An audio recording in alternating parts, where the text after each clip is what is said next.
Hello there. Welcome to PSM SoftTech Pvt Limited. Today we will see how can we create category master and company master. Very first we will see the category master entry. Category master divides our products into multiple categories or groups. For example, we are a dealer and we sell both stationery products and books, then we will have two different categories. For doing so, we have to select category option in master menu. Using the new button, we will be able to fill the category details and then save it. This category entry will be used in product entry, on the basis of which we can see category-wise sale or purchase.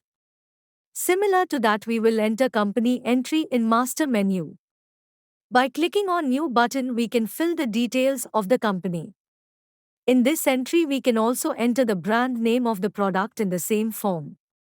Company and category are used in reporting. We can therefore determine which brand or category has the most selling products.